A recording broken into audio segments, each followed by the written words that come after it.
Acompanhe esse vídeo, esse belo vídeo, acompanhado com uma pregação poderosa, um testemunho poderoso que eu vim aqui compartilhar com você neste exato momento.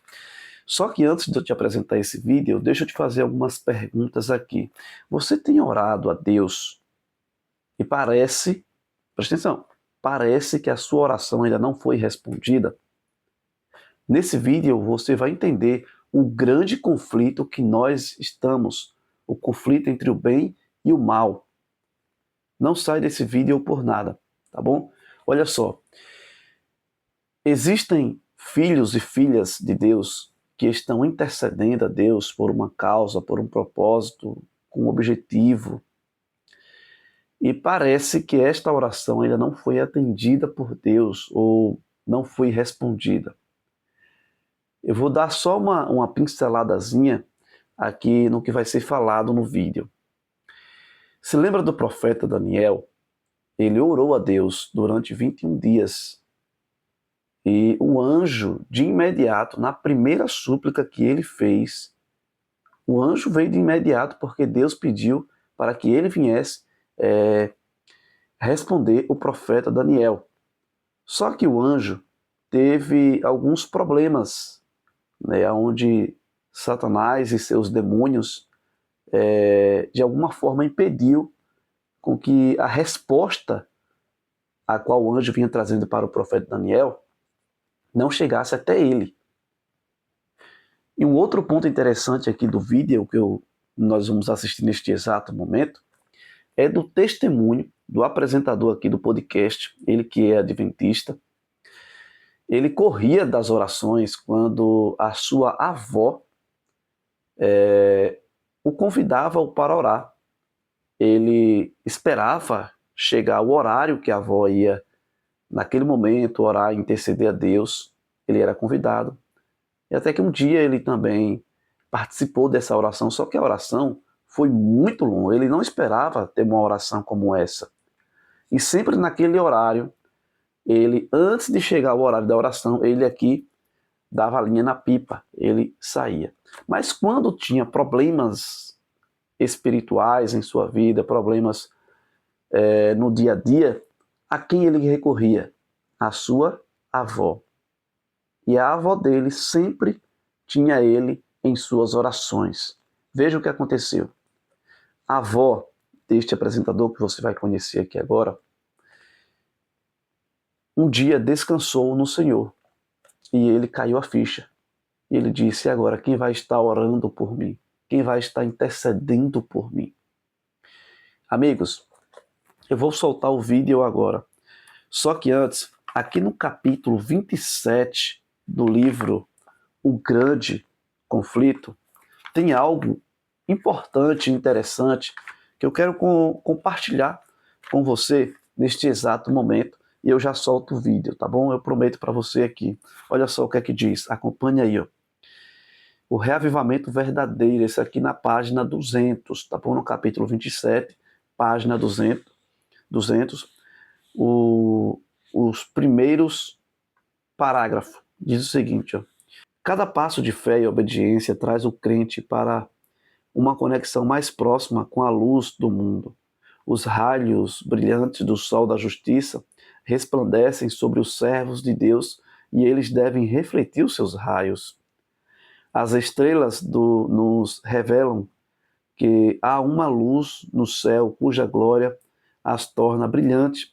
Da mesma forma, preste atenção aqui, ó, da mesma forma Cristo revela ao mundo que existe um Deus no trono cujo caráter é digno de louvor e imitação. A santidade do caráter divino será visível em suas testemunhas. Forte isso aqui, não é mesmo? Agora eu finalizo com essa frase aqui, ó. Olha só o que é que diz. O que vocês pedirem em meu nome, presta atenção, se liga aí. O que vocês pedirem em meu nome, eu farei. Peçam e receberão, para que a alegria de vocês sejam completas. Está no livro de João, capítulo 14, versículo 14, o capítulo 16 e o versículo 24, tá bom?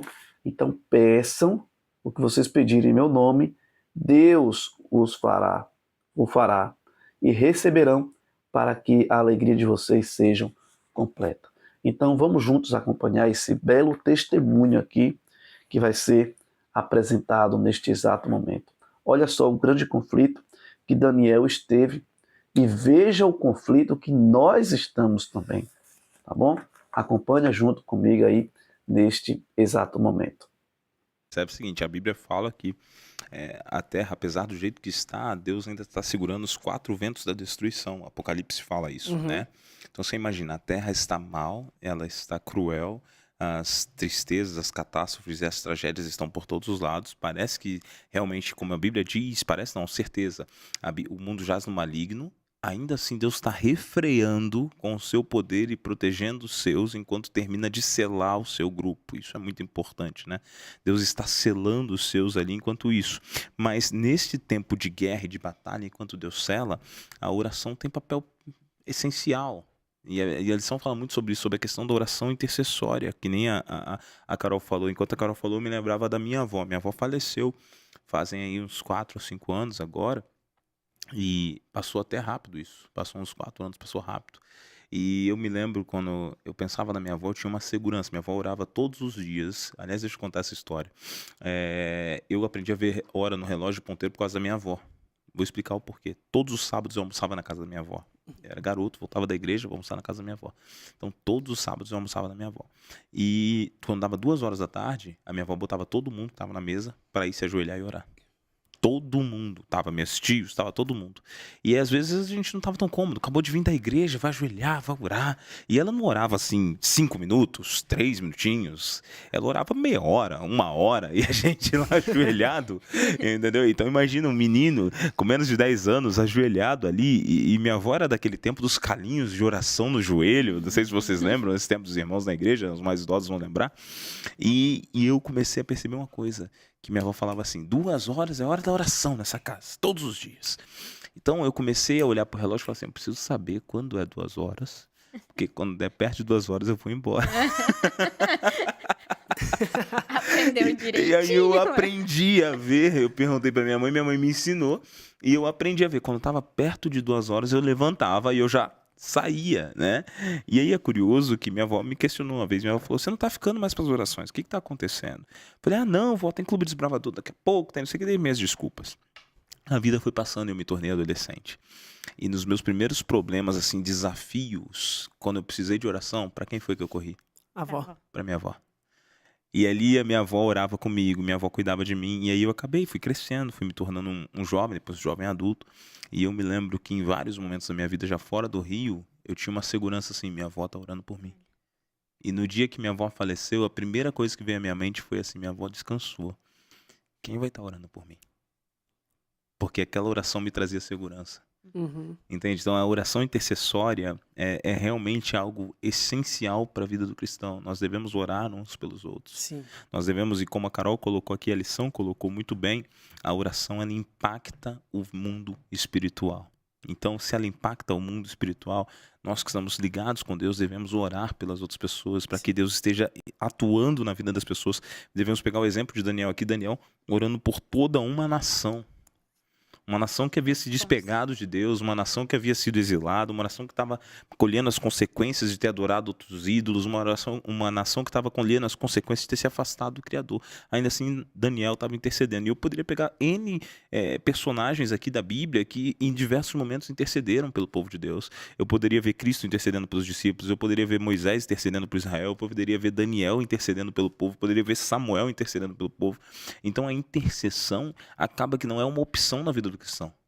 A intercessão é uma responsabilidade, uma obrigação. Todo cristão deveria interceder, né? E se a gente olhar pra Daniel, ninguém pediu isso pra ele, né? Ninguém pediu isso dele. Ok, Moisés, ele foi levantado como líder, ok. Mas Daniel não. E ele chama essa responsa pra ele mesmo. Isso é Sim. muito bacana. Isso é muito extraordinário mesmo. Agora, vocês estão falando de Daniel, vamos ler um pouquinho do texto de Daniel ali, Sim. né? Vou chamar o pessoal de casa para ler aqui com a gente o texto de Daniel, capítulo 12, versículos de 1 ao 3, que é uma das respostas aqui de Daniel.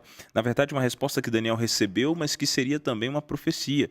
Daniel 12, de 1 ao 3, dá uma olhadinha aí. Naquela ocasião, Miguel, o grande príncipe que protege o seu povo, se levantará. Haverá um tempo de angústia como nunca houve desde o início das nações até então. Mas naquela ocasião, o seu povo todo, aquele cujo nome está escrito no livro, será liberto. Multidões que dormem no pó da terra acordarão, uns para a vida eterna, outros para a vergonha, para o desprezo eterno. Aqueles que são sábios reluzirão como o fulgor do céu, e aqueles que conduzem muitos à justiça serão como as estrelas para todo sempre. Que texto forte do Antigo Fortíssimo. Testamento, né? E aqui a gente vê uma metáfora que, assim, é uma resposta à oração de Daniel, mas vou fazer uma pergunta para vocês. Tem um título aqui, a gente até discutiu isso em outras lições também passadas há pouco, mas vale a pena frisar. Muitas pessoas fazem confusão com a menção de Miguel, o grande príncipe, em Daniel, e Miguel, o arcanjo, no Apocalipse, porque as duas referências dão a ideia de que Miguel é um anjo de batalha. Só que surge uma pergunta agora que nós precisamos responder ao povo. Miguel é de fato um anjo? Miguel, na verdade, é um arcanjo, né? Sim. E é interessante que todo esse prefixo ar, que eu já escutei isso em algum lugar, ele dá a ideia de maior, de superior, né? Uhum.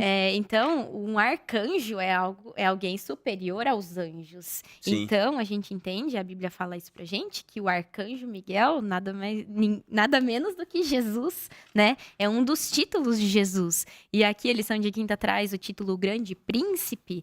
E o que tudo isso significa, então, né? O príncipe, nos tempos bíblicos, ele era responsável como o chefe, o comandante, né, do exército. Exatamente. Então aqui a gente está vendo Jesus como o arcanjo Miguel, trabalhando como um reforço aqui nessa história. O que estava acontecendo, né? A gente viu que Daniel demorou um tempo, né, de 3 semanas, 21 dias, para a oração dele ser respondida. Sim. E aí depois explicaram para ele, né, o porquê dessa demora. Enquanto ele estava orando, as forças sobrenaturais estavam se movimentando. Sim. E por conta da oração dele também. E aí o anjo Gabriel, que foi quem apareceu para Daniel, ele estava trabalhando no coração do príncipe da Pérsia, do rei da Pérsia, né? E a batalha não estava sendo fácil, né? Porque a gente vê o inimigo trabalhando de maneira feroz de um lado. Sim. E os anjos do Senhor trabalhando de outro lado. Tudo para conquistar a consciência e o coração, né, de um rei que iria trabalhar em favor ou contra o povo de Deus. Sim. E a profecia estava lá. E aí, a lição ela até explica pra gente, né? E a Bíblia fala que o anjo Gabriel, ele teve dificuldades. E aí, quem foi enviado? O arcanjo Miguel. E uma coisa interessante é que o arcanjo Miguel nunca perde. E isso nos traz muita segurança. Muita segurança, muita. E aí ele chega lá e a chegada dele foi decisiva. E aí eles conseguiram ganhar essa batalha. Então, Arcanjo Miguel nada mais é do que Jesus, ninguém menos que ele. Muito bacana isso, Carol, porque aí eu vou agregar uma coisa também, né? Satanás, na sua batalha do grande conflito, ele queria ser como Deus. E quando Miguel surge batalhando com o dragão em Apocalipse, o nome Miguel também significa quem é como Deus. É como se a resposta de Deus já fosse assim, você está querendo ser quem é como Deus? É esse aqui, é o Cristo, que é o único em essência com Deus, né? Eu falei isso na outra lição, monogenês, Jesus é um em essência com Deus. Não tem nenhum outro que tenha a essência de Deus, essência divina, somente Cristo, que é um com o Pai. Então, Cristo agora, quando ele assume a posição de batalha, ele vem, aí a Bíblia cita ele como Miguel, ele nunca perde. Isso é extraordinário. Isso dá uma segurança para o nosso coração, porque se Cristo nunca perdeu e ele nunca perde, a nossa vitória está segura, como diz a Bíblia. Acabou. A gente está passando por aqui, tem várias batalhas acontecendo, está tudo certo, a vitória é certa.